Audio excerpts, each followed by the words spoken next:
el mundo de las corporaciones se habla mucho de la gestión de prioridades. Algunos están más familiarizados con esto que yo. Se supone que es donde lo importante no debe convertirse en prioritario. Se debe de dar lugar siempre a lo que es prioritario, no a lo importante. No estamos diciendo que lo importante sea malo o no deba de hacerse o no deba de pasar, pero siempre debe haber prioridades. Justo cuando llegamos a Hechos 3, recuerden lo que prediqué el domingo pasado, hasta aquí se habían hecho señales y maravillas, pero Hechos no nos había dicho cuáles eran esas señales y maravillas, y no queremos inferir en el texto algo que no nos está diciendo. Pero cuando llegamos al capítulo 3, algo sucede. El Espíritu Santo, recordamos, ya había llegado, la promesa de Hechos 1:8, la promesa de Jesús, el adviento del Espíritu Santo se había hecho presente con las lenguas como de fuego, repartidas como de fuego, se había hablado, se había comunicado el Evangelio en diferentes idiomas y todos habían escuchado el Evangelio. ¿Y cuántos se convirtieron? 3,000. Ahora Hechos, o Lucas, nos quiere contar una historia muy importante en esta narrativa de Lucas, donde Pedro y Juan suben hasta el templo a la hora novena. El libro de los Hechos, mis hermanos, recuerden, no solo es una historia primitiva, sí, sino hay principios que tienen que aplicarse a nosotros como iglesia. Y al mismo tiempo es la continuación de la obra de Jesús por medio del Espíritu Santo. Lucas quiere que veamos que el mismo Cristo que caminó en Galilea, que fue crucificado, que resucitó al tercer día, sigue obrando de maneras sobrenaturales y su evangelio se sigue predicando hasta el día de hoy, en particular en el contexto del libro de los Hechos. Hermanos, Jesús está vivo, reina, y su nombre tiene poder para salvar y transformar. Y eso tenemos que tenerlo siempre como no solamente una convicción en nuestras vidas, sino como la realidad del evangelio en el cual hemos creído. No es un relato puesto ahí para informarnos, sino para confrontarnos. Lucas quiere que la audiencia que recibe este documento, que recibe, o este excelentísimo Teófilo, ¿sabes? No solamente piense en el milagro extraordinario del que vamos a estar hablando hoy. La pregunta es, ¿qué hago yo con Jesús? ¿Cuál es mi respuesta ante este Jesús? ¿Lo veo solo como un hombre religioso o como el Señor vivo que demanda arrepentimiento y fe en cada uno de nosotros? Mis hermanos, el texto nos enseña que cuando Cristo es anunciado con claridad, siempre hay una respuesta. Algunos creen, otros se oponen, pero nadie queda verdaderamente neutral. Nadie que escucha el Evangelio de Jesucristo puede tener una neutralidad. Puede quedarse a la mitad. Por eso la verdad que el día de hoy, a la luz del texto, quiero enseñarte es que Jesús sigue obrando hoy. Arrepiéntete y cree y camina en su nombre. Ahora, ¿cómo aplica esto para nosotros como iglesia? Vamos para allá. Para explicarte mi argumento, quiero guiarte a través de 3 escenas en esta narrativa. 3 escenas muy simples que nos llevan a una trama muy importante. Estas escenas tienen un escenario, tienen un problema, tienen un clímax, tienen una resolución y también una nueva ambientación. Algo cambió al final de lo que Lucas quiere informarnos. La primera escena que vemos es a Pedro y a Juan subiendo a orar al templo, y es el cojo y su sanidad. Hay un cojo. La Biblia nos dice en el capítulo 3, Pedro y Juan subían juntos al templo a la hora novena de la oración, y era traído un hombre cojo de nacimiento a quien ponían cada día a la puerta del templo, que se llamaba La Hermosa, para que pidiese limosna de los que entraban en el templo. Cuando vio a Pedro y a Juan que iban a entrar en el templo, les rogaba que le diesen limosna. Pedro, con Juan, fijando en él los ojos, le dijo: míranos. Entonces él les estuvo atento, esperando recibir algo de ellos, Mas Pedro dijo: no tengo plata ni oro, pero lo que tengo te doy. En el nombre de Jesucristo de Nazaret, levántate y anda. La primera escena, tenemos los personajes, tenemos a Pedro y a Juan que suben a orar a la hora novena, y tenemos a un hombre que está lisiado de un pie, pero que se encuentra a la puerta del templo, que está ahí, está esperando algo, está esperando que le den algunas monedas para poder sobrevivir en ese día, y punto. En este escenario hay una necesidad humana, y que esto nunca debemos dejarlo de lado a lo largo del libro de los Hechos, mis hermanos. Lucas a través de toda la narrativa, nos va a presentar a personas con mucha necesidad, diferentes necesidades. Lo mismo lo vemos en los evangelios. ¿Cómo son tratadas estas necesidades? A la luz de lo que Cristo ya ha hecho. Pero ahora los discípulos con el poder del Espíritu Santo. Esos discípulos que vieron a Jesús obrar en tantas maneras y que tenían un ejemplo vivo de cómo se debe tratar a las personas que tienen una necesidad. De cómo podemos ser parte de cubrir estas necesidades, pero no solamente esto. Llevar a las personas de lo que es importante a lo que es prioritario. Llevar a las personas de lo que necesitan, de algo que necesitan, a quien verdaderamente ellos necesitan en su vida. Pedro y Juan suben al templo a la hora de la oración. Eso ya nos dice algo muy importante. Los apóstoles no han dejado la vida de piedad, que adelante se va a mencionar, porque hombres en el contexto de Lucas que oraban, que iban al templo, que seguían con esta vida religiosa, eran hombres piadosos. Ellos seguían orando, seguían subiendo al templo a orar a las 3 de la tarde aproximadamente. Ahora tengan esto en cuenta, la hora novena son las 3 de la tarde, a esta hora, a las 3 de la tarde, se hacían sacrificios en el templo. Por eso tenemos que entender que había muchísima gente a esa hora. Estaba repleto de gente. Tengan la imagen en su mente, tenemos una necesidad, tenemos al cojo, tenemos a estos dos apóstoles subiendo y ellos lo que iban a hacer era orar. Tenemos que entender que los apóstoles no eran celebridades espirituales. Ellos seguían viviendo su vida en la piedad. Seguían haciendo lo que diríamos les correspondía en este entendimiento progresivo de la gracia que habían recibido en Cristo Jesús. Ellos iban a orar, seguían cumpliendo con lo que tenían que cumplir, siguen siendo hombres de oración, dependientes de Dios. En el camino se encuentran a un hombre que es lisiado, es cojo de nacimiento, y es lo que la Biblia nos informa. Él era puesto cada día a la puerta del templo, llamada la Hermosa, ¿para qué? Para pedir limosna. Este detalle es crucial, porque es un hombre conocido, porque es una condición conocida y porque es permanente. No es un caso dudoso, no es alguien que la gente no conocía o que era un extraño. Hermanos, no era lo que llamamos un palero. ¿Saben lo que es un palero? Yo quiero contratar 2, 3 de esos.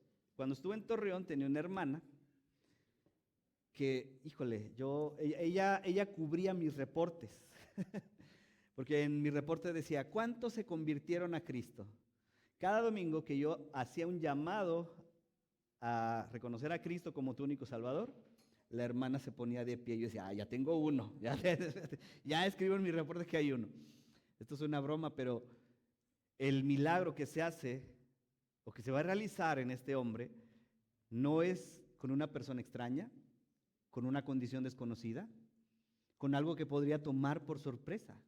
Este hombre era conocido y lo ponían ahí a la puerta llamada la Hermosa en el templo para que él pidiera limosna. Entonces, la gente que habitaba en Jerusalén lo conocían, sin importar la cantidad de personas que hubiese ahí, y que eran miles. Cuando estudiaba mi seminario en la Ciudad de México, había una señora que cada que salía de Tasqueña, yo tenía que ir de Tasqueña al metro, a la línea 2, y cruzaba toda la línea 2 que me llevaba hasta Lomas Verdes. Y ahí había una señora que cada vez que yo llegaba a Tasqueña me pedía dinero.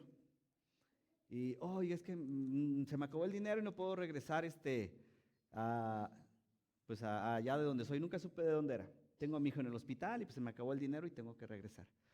Hasta que alguien un día me dijo, a ver, Enio, dice, si tú empiezas a dar dinero a cada uno de los que te encuentras en la Ciudad de México, dice, nunca va a ser suficiente. Nunca va a ser suficiente. Y es más, pues hay unos, la verdad es que no tienen necesidad. No vamos a hablar de eso. Y me quedó esto en mente.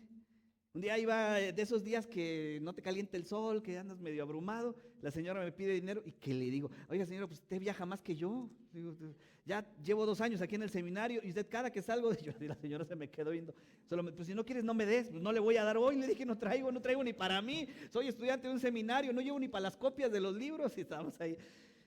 Mis hermanos, este hombre era conocido. Este hombre era conocido por la gente que iba al templo y que entraba por la puerta la hermosa a hacer religiosamente lo que tenían que hacer en el templo.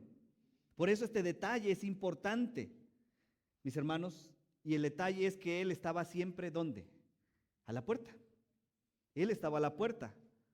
¿Por qué? Porque hay un contexto ahí, que Lucas mencione a un cojo pidiendo limosna tiene un fuerte trasfondo cultural. En el siglo I los discapacitados vivían de la caridad, no es como ahora. No hay apoyos sociales y eran vistos como marginados. A veces incluso, recuérdenlo, quien tenía alguna enfermedad en la cosmovisión o en la cultura, esto era consecuencia de que había algún pecado, de que o sus padres habían pecado o él había pecado o que algo estaba ahí turbio. Lo que Lucas nos dice es que él, no sabemos si es por esta cosmovisión o por lo que él tenía físicamente, estaba a la puerta y ahí pedía limosna. No se nos informa que entra al templo. Él pide limosna, siempre lo ha hecho, se encuentra con los apóstoles y es ahí donde es una de las cosas maravillosas para mí. Cómo enfrentamos las necesidades de las personas. ¿Con qué ojos vemos la necesidad que tiene una persona? Porque seguimos vendiendo el evangelio de maneras muy baratas. Seguimos diciéndole a la gente, Dios quiere sanar tu enfermedad, Dios quiere arreglar tu matrimonio, Dios quiere darte una mejor posición social, Dios quiere hacerte rico, flaco y guapo, ¿no? Los ideales, quienes te hacen flaco. Yo ando yendo ya con uno de esos, pero aquí en Saltillo no hay cerca. Ahora, mis hermanos, estoy hablando que Dios no puede hacer, bueno, las primeras cosas que dije, que esto está mal que Dios pueda hacer. Lo de flaco sí, pónganse a dieta mejor. Pero lo que contesta a los apóstoles, dice el versículo 3, cuando vio a Pedro y Juan que iba a entrar en el templo, les rogaba que le diesen limosna. Pedro, con Juan, fijando en él los ojos, le dijo, míranos. Y tienes que entender esto, la gente siempre va a esperar algo de nosotros, créemelo. Sé que tenemos que quitarnos ese estigma de que me están mirando. Yo les he dicho que crecí con el engaño, el abuso y la amenaza de Hebreos, cuando dice que había una multitud de testigos, ¿qué? A nuestro alrededor. Y la manera en que a mí se me enseñó ese pasaje era para decirme, aguas, hay una multitud de testigos a tu alrededor. Y yo pensé que eran como las cámaras que hoy en día hay y me decían, y te están vigilando. Y lo que haces va a llegarnos tarde o temprano. Entonces yo hacía, sí me portaba mal, pero con miedo. O sea, andaba haciendo cosas malas, pero con miedo, la verdad. O sea, porque yo sentía que todo el mundo me vigilaba. Este pasaje no dice eso. Hay una multitud de testigos que corrieron la carrera dignamente y que ellos hoy son nuestro ejemplo para continuar en esta carrera. Pero yo sentía que todos los hermanos de la iglesia eran bien chismosos. Sí son, pero que me andaban vigilando todo el tiempo en el fútbol, en la escuela, y tenía que esconderme para hacer cosas malas. Mis hermanos, la gente va a esperar algo de nosotros. Esa es una realidad. Pero no debes de cargarte con cosas que no te corresponden. Y lo que se contesta por los discípulos es maravilloso. Él está mirándolos, Él espera algo. El versículo 5 dice, entonces Él les estuvo atento, esperando recibir ¿qué? Algo de ellos. Son dos, pues ya la hice, ya saqué para comer, a lo mejor, es natural. Pueden darme algo. Se detuvieron. No sé cuántas veces las personas pasaban. Sabemos que había miles de personas, por lo que adelante va a suceder, pero ¿cuántas de esas personas, que sucede hasta el día de hoy, se detienen para dar algo? Eso no es lo malo. Entonces imagínate tal vez lo que este hombre sintió al saber, al ver que dos hombres habían detenido. Él estaba esperando algo. Entonces, el 6, mas Pedro dijo, no tengo plata ni tengo oro, pero lo que tengo te doy. Ahora entiendan, lo que Pedro está diciendo no es cualquier tipo de cambio.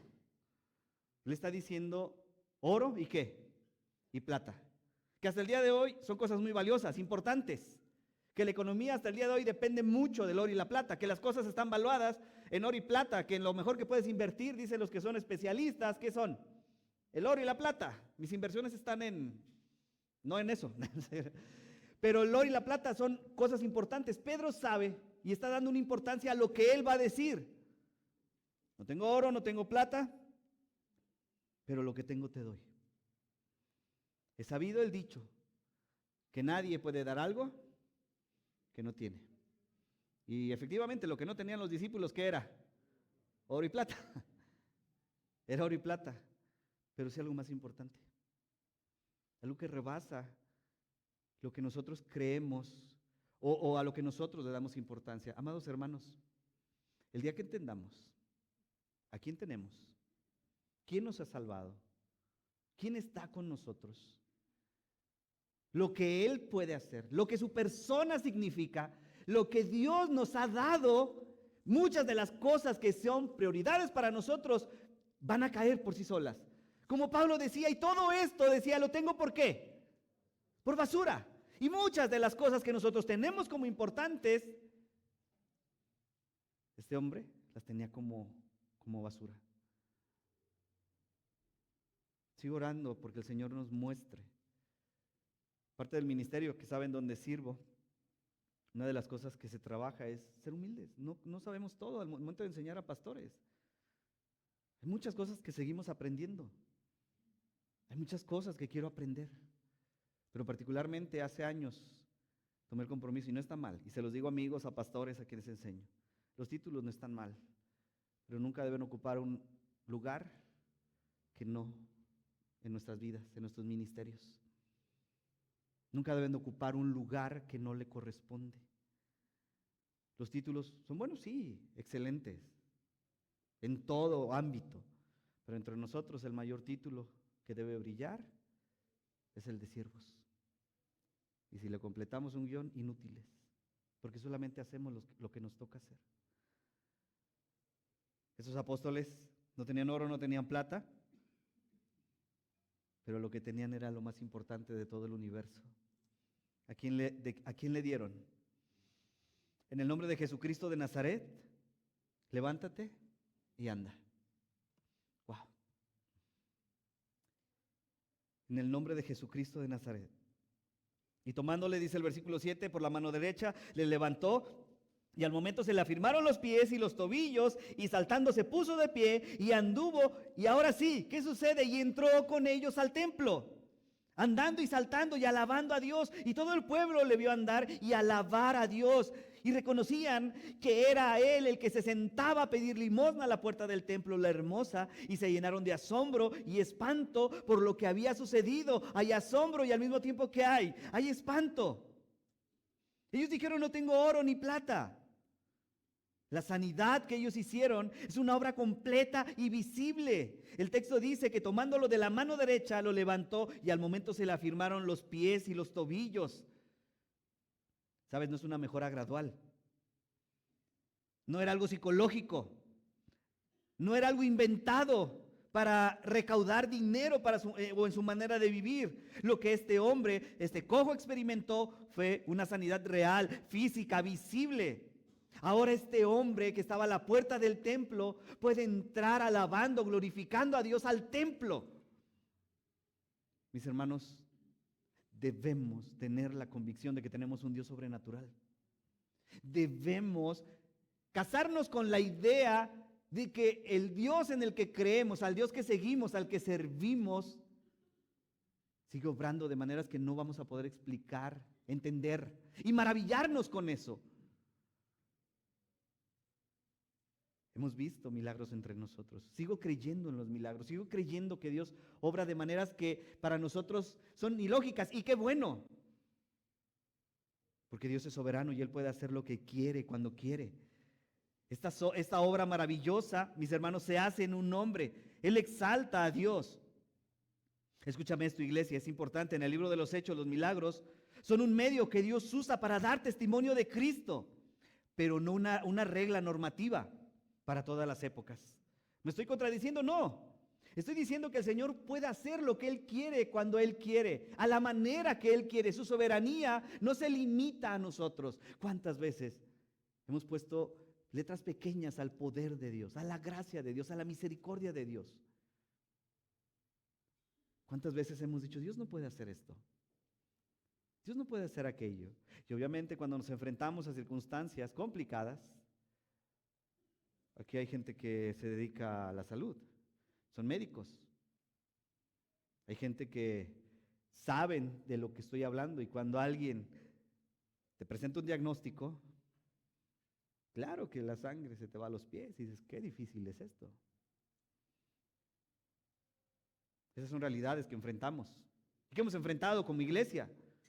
Pero también hemos visto la mano de Dios obrando en circunstancias que no podemos explicar, que no podemos decir, esto fue A, B, C y D, porque no es normativo, pero al mismo tiempo Dios sigue obrando. Por eso les decía el día que, en los tiempos de acción de gracias, que pasó el hermano Juan, su esposa y su familia, y cuando yo escuché, mi esposa ya no tiene cáncer, los grillos fueron los que dijeron amén. Se escuchó, no puedo hacer el sonido de grillos. Yo esperaba amén, gloria a Dios, y alegrarnos, mis hermanos. Si no malentiendo, cuando escuchamos a principio de este proceso lo que era y lo difícil que iba a ser, por nuestra mente pasan tantas cosas, situaciones. No sigamos condicionando lo que Dios puede hacer. No sigamos poniendo letras pequeñas al poder de Dios. Aún hemos dicho que y cuando el Señor dice no, gloria a Dios por eso. Porque también es su voluntad, es su misericordia. Es lo que Él quiere hacer a través de la vida de las personas. Y en eso, con un dolor profundo, porque no podemos negarlo, diremos gloria a Dios. Gloria a ti, Padre, porque tú eres soberano, porque tú eres el Señor. Pero cuando el Señor haga estas obras maravillosas, también debemos de alegrarnos, regocijarnos, tener la convicción de que Dios usó a los médicos, que Dios hizo obras sobrenaturales, que Él puede hacer, mis hermanos, lo que Él quiere, porque Él es Dios. Porque Él es Dios. Las señales nunca deberían ser el centro del mensaje, pero deberían llevarnos a reconocer lo que este hombre reconoció. Alabó a Dios, adoró a Dios. Esta obra es completa, visible. Este hombre, mis hermanos, reconoció lo que Dios había hecho. Sigue diciendo este pasaje, y le reconocían que era el que se sentaba a pedir limosna a la puerta del templo, la hermosa, y se llenaron de asombro y espanto por lo que le había sucedido. De repente ves a un cojo entrando. ¿Qué haces? Lo llevas viendo cada domingo que vas a misa, bueno, que vas a la iglesia, que ibas al templo. Sabes que este hombre tiene un problema y de repente lo ves que entras. ¿Qué haces? Porque el pueblo estaba asombrado y espantado y no era para menos. No era para menos. Mis hermanos, la segunda escena que ahora tenemos es de un mensaje claro. Voy a decirte algo con tristeza, con cuidado, con amor también, pero a lo largo de estos casi 19 años que estoy sirviendo al Señor de tiempo completo, he visto más gente buscando al Señor por lo que Él puede dar que por quién es Él. He visto gente llegar a las iglesias por los milagros, sanidades, por las tortillas, la despensa, la cobija, pero no entendiendo el Evangelio, no articulando de manera fiel y bíblica el Evangelio. Estoy en contra de todas las ayudas, todo lo que podemos dar, las despensas, lo que sea que el Señor provea a través de nosotros a otros, no. Pero mis hermanos, esto es un medio que el Señor puede usar para bendecir lo que sea. No estoy en contra de esto. Cuando salimos a evangelizar con los jóvenes, vimos estas realidades que enfrentan los que están en un hospital, nosotros mismos. Cuando un siervo ha pasado y mis hijos por algo, me encanta cuando me llevan ahí la comida, el salmón, o sea, cosas sencillas, el caviar que me llevan así, o sea, es extraordinario. Mis hermanos, lo que sea. Pero eso siempre debemos entender que es un medio. no un fin en sí mismo, que es algo con lo que el Señor nos quiere usar y nos quiere bendecir aún, pero no es el fin del Evangelio.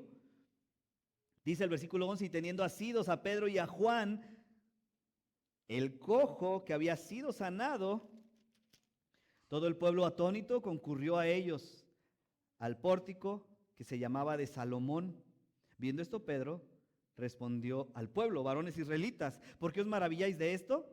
¿O por qué ponéis los ojos en nosotros como si por nuestro poder o piedad hubiésemos hecho andar a este? El cojo, la palabra nos dice, hay una versión, ¿cómo estaba con los discípulos? Asido, estaba agarrado de ellos. La gente reconoció que estos habían hecho un milagro, de alguna manera. Pero Pedro y Juan hicieron lo que tenemos que hacer siempre. Que todo lo que hacemos, quien brille, quien se lleve el mérito, sea quien, sea Cristo. Voy a contar esto, creo que lo he contado alguna vez. Una experiencia de esas que el Señor permite vivir. Ni más ni menos, solamente fue esto y punto. Estábamos comiendo después de un culto los domingos. Alguien llegó ahí a la casa donde estábamos, tocó la puerta. Era un hombre muy alto, muy robusto. Y simplemente se asomó. No sé por qué razón salí yo y abrí la puerta de la casa de los hermanos. Y casi me dijo: ¿a ti te andaba buscando? Ahí en Zaragoza Sur, en Torreón. Ah, pues aquí estoy. ¿Quién eres tú? No, dice, pues tú dices que sanas. Yo nunca he dicho que sano.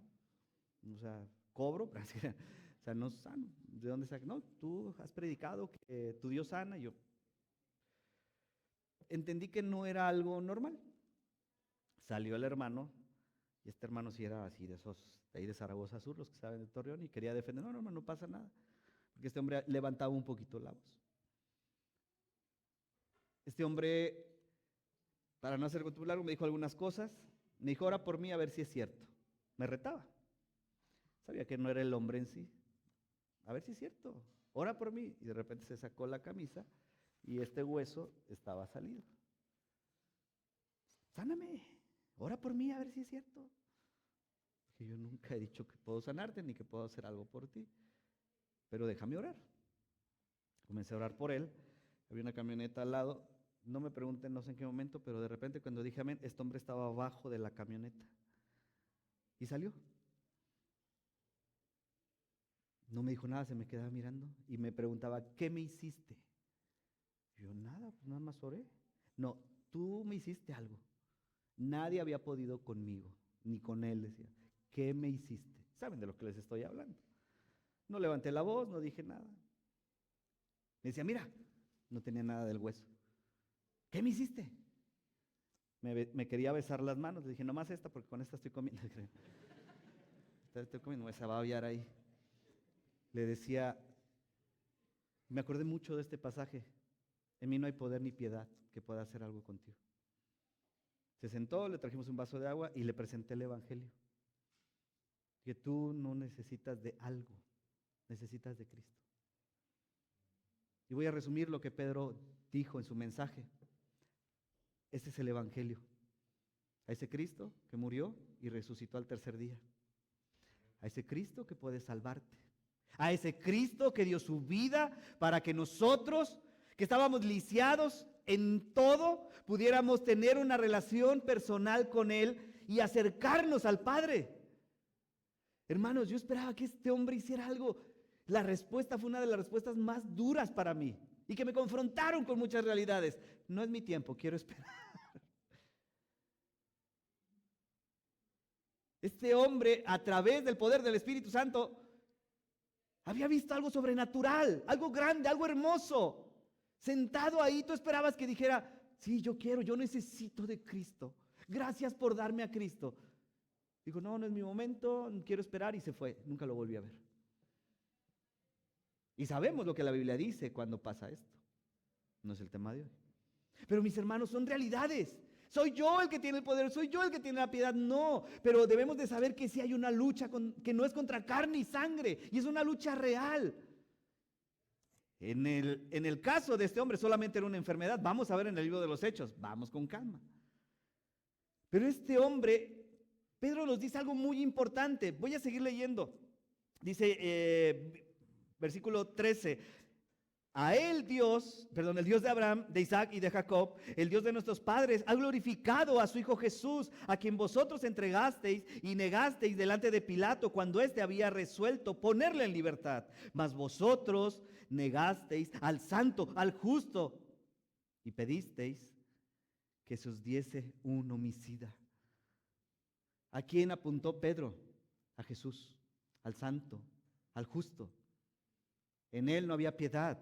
En él no había poder, pero lo que había sucedido con el milagro de este hombre era a través de ¿quién? De ese Jesús que ellos habían asesinado. Es lo que les está diciendo. Esto no lo hicimos nosotros. ¿Por qué se asombran? Esto lo hizo ese Jesús de Nazaret que ustedes crucificaron. Que ustedes, cuando lo iban a dejar en libertad, decidieron que un asesino fuera puesto en libertad. Mis hermanos, pero vean, y matasteis al autor de la vida, a quien Dios ha resucitado de los muertos, de lo cual nosotros somos testigos. De lo cual nosotros somos testigos. Viene un pasaje muy revelador, versículo 16, por la fe en su nombre a vosotros veis y conocéis, le ha confirmado su nombre, y la fe que es por él, ha dado a completa sanidad en presencia de todos vosotros. ¿Por qué fue sanado este hombre? ¿Por qué fue sanado? ¿Por el poder de Pedro? ¿Por lo que Pedro pudo hacer? ¿Por las palabras de Pedro? No. Pero dice, ese sanó porque tuvo fe. Y esa fe no es en algo, en alguien. No me pregunten, no, Pedro no nos explica. No nos explica en qué momento hablaron de Jesucristo, pero lo que sí nos dice es que este hombre no solamente creyó en una sanidad, sino que su fe fue puesta ¿en quién? En Jesús, no en la sanidad en sí. Saco casos porque es lo que yo he vivido estando en la sierra, allá en la Sierra Alta del Estado de México. Caminábamos horas para ir a otro lugar y había una casita en medio que era la única tiendita, así que siempre comprábamos la coquita para seguir caminando, en lo que íbamos compartiendo el evangelio, visitando a algunos hermanos ahí. Y ahí había un hombre en silla de ruedas.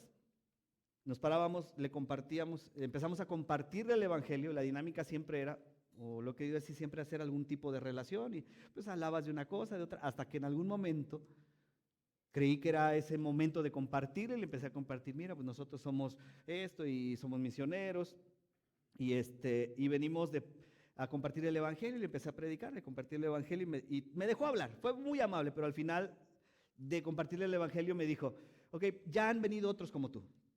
Ay, qué padre. Pero ellos me dijeron que si yo creía en Cristo Jesús, me iba a levantar de la silla de ruedas. Y si yo creía en Cristo Jesús, ¿y qué crees? No me he levantado de la silla de ruedas. ¿Cómo explicas eso? ¿Qué le dices a un hombre así? Porque en ese momento yo no tenía, creo que la habilidad de contradecir lo que él estaba diciendo. Traté de decirle otras cosas. Esa es la realidad. Porque creo en un Dios que sana, pero también creo en un Dios que es soberano. Mis hermanos, el evangelio no son las sanidades. El evangelio es Cristo. Dios puede usar las sanidades para hacer un bien, sí, claro, de manera sobrenatural, claro, pero no es el propósito en sí. El propósito es que Cristo sea predicado. Después de que este hombre es sanado, lo que Pedro hace es dirigir el oído y la mirada de todos a Cristo y decirles que esto es importante, sí, no es menor lo que acaba de pasar, pero que lo prioritario que es, este Cristo que ustedes asesinaron, este Cristo que fue crucificado y este Cristo que resucitó al tercer día, y que este hombre está así por la fe que puso en ese Cristo.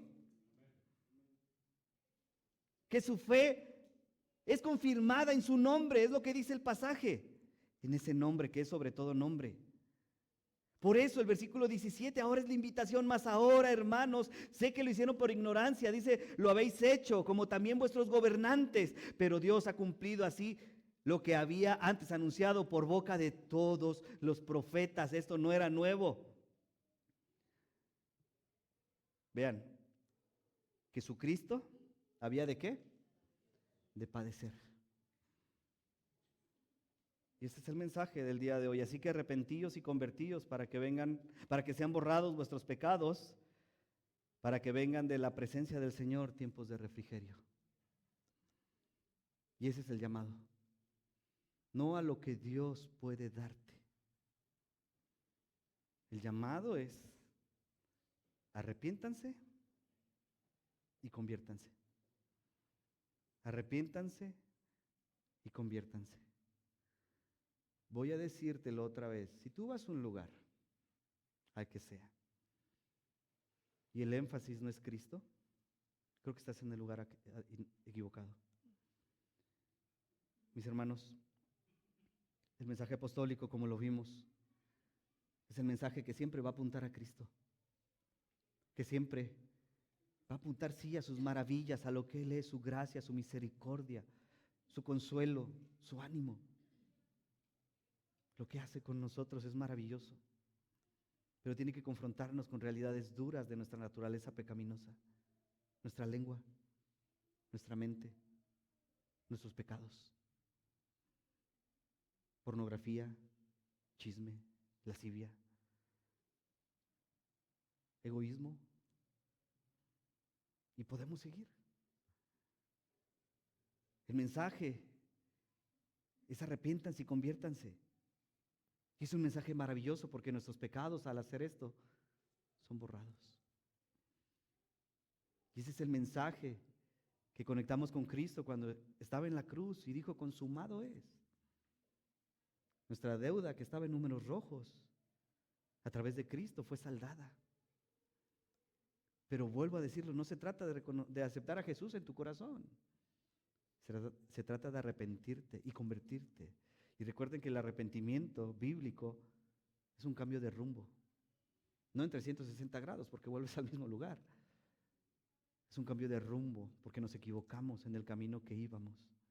Y es justo lo que Pedro les está predicando: arrepiéntanse, conviértanse. El milagro sanó a uno. La predicación de Cristo puede salvar a muchos.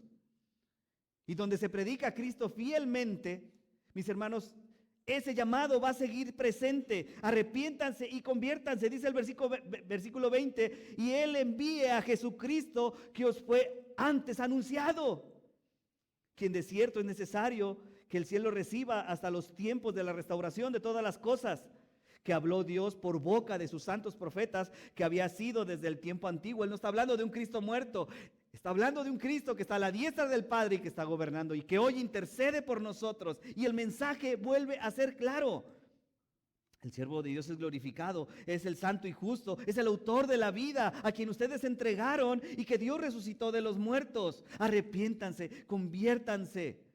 Es Jesús, este Jesús que a ustedes se les prometió en el Antiguo Testamento. Aquí debemos aprender algo vital. Una verdadera predicación cristiana sin Cristo en el centro. Cristo debe estar ahí. No basta con lo moral, con grandes valores, con ser mejores personas. Al cielo no van a entrar ni la gente moral, ni la gente de grandes valores, ni tu mejor versión. Quienes tengan la gracia y la misericordia de entrar a la eternidad serán los hijos de Dios, que reconocieron por fe que Jesucristo es su único y suficiente Salvador y que tuvieron esta convicción profunda del pecado en sus vidas. Y esto cayó esta gloria cayó tanto en nosotros, que vimos a Dios tan santo y nosotros tan pecadores y dijimos: no podemos. ¿Hace cuánto que no tenemos esta visión de un Dios santo y nosotros como pecadores, y que esto te conmueve hasta lo profundo y te hace ver que el único camino a Dios es Cristo? Y dices: gracias, Cristo, porque me alcanzaste cuando yo estaba muerto en mis delitos y pecados, porque no había otra vía. Que el Señor en oración te llevó y te dijo: esto eres tú. Que dijimos: Señor, gracias por Cristo. Que a través de la palabra dijimos: gracias por Cristo, porque no hay algo bueno en mí. Gracias por Cristo. Gracias porque me entregaste a tu hijo, al que asesinaron y mataron. Y eso es lo que Pedro les dio, no lo importante. Sigo orando porque Dios obra entre nosotros de maneras sobrenaturales. Sí, voy a seguir orando. Porque hemos visto la manera en que Dios obra. Sé que no es algo normativo, eso lo entiendo. Pero sé que Dios puede hacer cosas que nosotros ni siquiera entendemos. Que puede obrar. Que aún en su gracia y misericordia, cuando Dios no sana a alguien, es su voluntad. Y esto es hermoso. ¿Duele? Sí. ¿Es difícil cuando oramos? El Señor dice que no, sí, porque amamos. Esto significa que amamos a las personas profundamente. Pero también amamos a un Dios y seguimos un Dios, alabamos y adoramos un Dios que es soberano. Por eso cuando yo oro por las personas, les aviso y les digo, Dios puede sanar al menos de 3 maneras. La primera es a través de esa sabiduría e inteligencia que Él le ha dado a los médicos para ser precisos con las cosas que, medicamentos, procesos, lo que sea. Dios puede obrar de manera sobrenatural y simplemente decirse sano y punto. No hay otra explicación. Y la tercera, ¿recuerdan? Dios puede sanar eternamente. Y nos quita todo dolor, todo sufrimiento y nos lleva a casa. Por eso cuando me pidan que ore por ustedes, mis hermanos, por sanidad, ¿qué creen? Sean específicos, no sea que de repente abran los ojos, amén, y está ahí el apóstol Pedro recibiéndolos y ahí. Entonces oren, pídanme, no, pastor, si me quiero quedar otro rato, que Dios me sane de este. No, yo no controlo eso, es una broma. Pero creemos que Dios obra así. Dice el versículo 22, porque Moisés dijo a los padres, el Señor vuestro Dios os levantará un profeta de entre vosotros, hermanos, como a mí. A él oiréis todas las cosas que os hable. Y toda alma que no oiga a aquel profeta será desarraigada del pueblo. Y todos los profetas, desde Samuel en adelante, cuantos han hablado también han anunciado estos días. Vosotros sois los hijos de los profetas y del pacto que Dios hizo con vuestros padres, diciendo a Abraham, en tu simiente serán benditas todas las familias de la tierra. ¿Qué creen que hace Pedro? Otra vez, toma las escrituras, habla de los profetas, habla de un pacto, habla de cosas que para ellos son muy conocidas y de manera muy simple resume todo esto a los profetas, lo que Dios había dicho, interpreta las escrituras y les dice, esto ya está en Cristo. Esto ya está en Cristo. Esto se cumple en Cristo.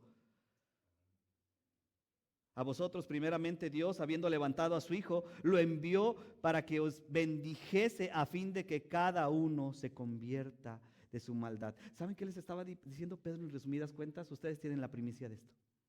A ustedes ahora se les está predicando esto. Ustedes están viendo esto. Porque vamos a ver en Hechos que después de Hechos capítulo 13 hay un cambio. De repente entra a la escena un hombre llamado Saulo que el Señor llama. Y después del capítulo 13, ¿a dónde va Pablo? A los gentiles.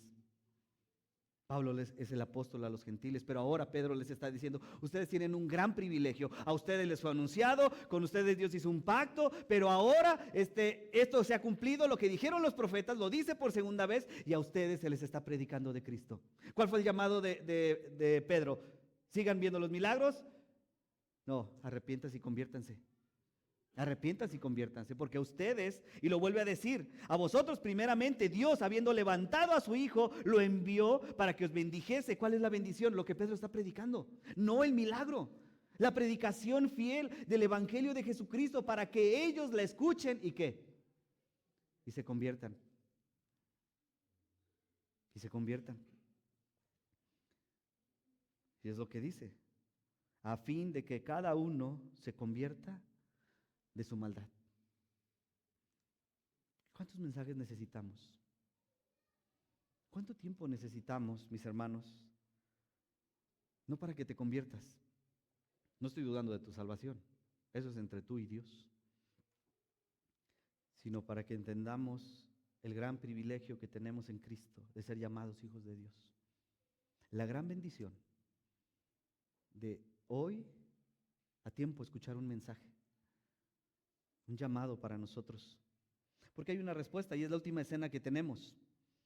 Versículos 1 al 4, 1 al 4 dice, hablando ellos al pueblo, vinieron sobre ellos los sacerdotes con el jefe de la guardia del templo y los saduceos,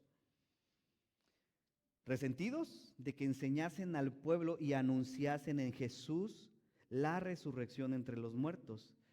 Y les echaron mano y los pusieron en la cárcel hasta el día siguiente. Ojo, mis hermanos, por lo que acaba de pasar, y lo voy a conectar muy simple, no me importa que siga habiendo problemas en la iglesia.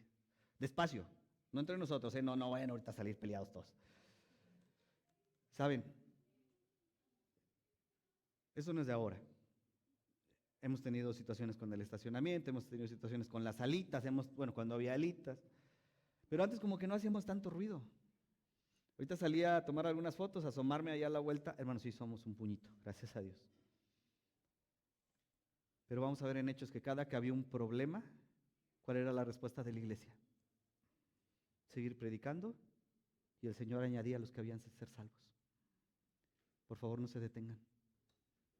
Así tengamos que sentar a gente en el suelo a hacer otro culto, sigan invitando. Sigan hablando de Cristo. El punto no es el lugar.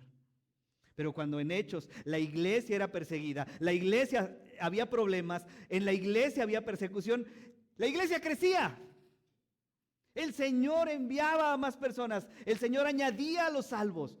Iglesia, que el Señor nos ayude a ser fieles en la predicación de su evangelio y que otros conozcan a este Jesús que dio su vida por ellos cuando nosotros le ofendimos, cuando nosotros pecamos contra Él. Y el versículo 4 termina diciendo, pero muchos de los que habían oído la palabra, ¿qué sucedió? Creyeron. Escuchen, y el número de los varones era como 5,000. Ve la escena anterior. ¿Qué sucedió ¿Qué sucedió? ¿Dónde estaban en este momento ya? En la narración de Lucas, Pedro y Juan. Estaban en la cárcel. Tú y yo lo leemos, pues qué padre, ¿no? Mis hermanos, esos hombres a través de ellos se hizo la sanidad de un cojo. Predicaron. ¿Recuerden dónde estaban? Estaban en el templo. Había miles de personas escuchándolos. Y ahora Lucas, ¿dónde nos dice que están? En la cárcel. No me respondan, pero ¿alguien de aquí ha estado en la cárcel? Bueno, sí, levanten la mano para tener un poquito ahí de saber con quién me ando relacionando. ¿Alguien ha estado en la cárcel? Ya levantaron la mano, hermano. No es cierto. A ver, déjenme le tomo foto. Mis hermanos, aún eso es muy diferente a lo que era la cárcel de esos tiempos. Las condiciones, el trato. Pero la respuesta a esto, si lo puedo decir así, ¿cuántos? Solamente varones, y es lo que dice Lucas, solamente está registrando a los varones. ¿Cuántos creyeron? 5,000. 5,000. Y esa va a ser una dinámica en el libro de los Hechos. Que cuando el evangelio se predica, lo que va a suceder es que hay rechazo y endurecimiento. No va a ser fácil predicar el evangelio. Agradezcamos la libertad que tenemos. El problema más grande ahorita entre nosotros es el estacionamiento. Es el problema más grande que tenemos, hermanos, no es nada. O sea, tenemos calles de un lado al otro. Ya me vi con mi gorrita de tránsito. El domingo que viene ahí, yo me pongo ahí. Otro que predique, yo me pongo ahí, la verdad, o sea, no tengo ningún problema, o sea, me encanta estar ahí. Ese no son, en realidad, ¿entiendes que no son problemas para nosotros? Llegas en tu carro, te estacionas, ¿qué? 5 pasos, no, bueno, son más, no sé, 5 metros, 10 metros y pasas a la iglesia. ¿Estoy minimizando lo que tenemos que decidir y orar? No. Pero mis hermanos, siempre va a haber una respuesta a la predicación del evangelio. Porque hay rechazo, hay un endurecimiento, es más si quieres persecución, cárcel, pero también hay fe y salvación. Hay fe y salvación. Esto sigue así hasta el día de hoy. Este pasaje nos prepara para la realidad de lo que vamos a ver en Hechos. Esta persecución, estos problemas, pero también para crear convicciones firmes de que el Señor está con su iglesia, persevera a su iglesia, ama a su iglesia, bendice a su iglesia, prepara a su iglesia, da sabiduría, da inteligencia y añade a la gente que necesita de Cristo. En nuestra vida personal y en la iglesia con frecuencia gestionamos lo que es importante. Corremos tras lo importante, programas, actividades, soluciones rápidas, crecimiento visible, pero descuidamos lo fundamental. Buscar a Jesucristo mismo. Buscarle a Él de manera personal. Que su evangelio sea predicado. Que Él brille, que su gloria, su hermosura nos enamore cada vez más de su persona. En Hechos 3, el milagro del cojo solamente es la puerta para la predicación fiel del evangelio. Es una ventana, mis hermanos, que apunta al evangelio, pero no es lo importante. Quiero decirte esto finalmente. ¿Dónde estaba el cojo? Ya no estaba a la puerta. Ahora el cojo estaba alabando a Dios dentro del templo, a ese Dios verdadero, porque su fe estaba puesta en Cristo Jesús. Quiero decirte esto, si tú hoy estás aquí por primera vez o estás escuchando este mensaje, es una invitación a la gracia y arrepentirte, volver a Dios. Volver a Él no es perder, es ganar vida. Si tú nunca habías escuchado un mensaje o no te quedaba claro, el mensaje, la predicación es la misma: arrepiéntete, conviértete, para que tus pecados sean borrados y a tu vida venga ese tiempo de refrigerio. Arrepiéntete de tus pecados. Hermanos, iglesia, para nosotros que hemos creído, el arrepentimiento sigue siendo el camino diario de humildad para reconocer quién es Dios. Ese arrepentimiento no es porque Dios no sepa nuestros pecados. Ese arrepentimiento en el griego es estar de acuerdo con Él. Decir: Señor, es cierto lo que tú dices a través de tu palabra, soy pecador, me he equivocado. No es para una nueva cuenta, no es como que, ay, sí, no habías pedido perdón por estos pecados. Cuando tú y yo creímos en Cristo Jesús, nuestros pecados fueron perdonados y cubiertos totalmente. Nuestra deuda fue cubierta, pero hoy necesitamos reconocer que en algunas cosas y momentos nos hemos desviado del camino del evangelio y hemos pecado contra Dios. Te hago el mismo llamado: arrepiéntete, vuelve a Cristo, vuelve a la comunión con Él. Tus pecados han sido borrados en la cruz. No sigas haciendo lo que ofende a Dios. Cuando descuidamos lo fundamental de nuestra vida espiritual, podemos seguir funcionando por fuera, pero por dentro nuestro corazón se va secando. ¿Qué es eso que no le has confesado a Dios? ¿Cuál es ese pecado que sigue arraigado a tu corazón? ¿Qué es aquello que miras, que escuchas, que sabes que a Dios no le agrada? El mensaje es el mismo: arrepiéntete. Haz las paces con Dios hoy. ¿Qué esperas? Si tú hoy no le conoces, la invitación es la misma. Dios es santo y nosotros somos pecadores, pero Él te está ofreciendo la salvación para tu alma. No hay otra cosa que pueda salvarte. Ese pasaje tan conocido y hermoso: Jesús es el camino, la verdad y la vida, y nadie viene al Padre sino es por Él.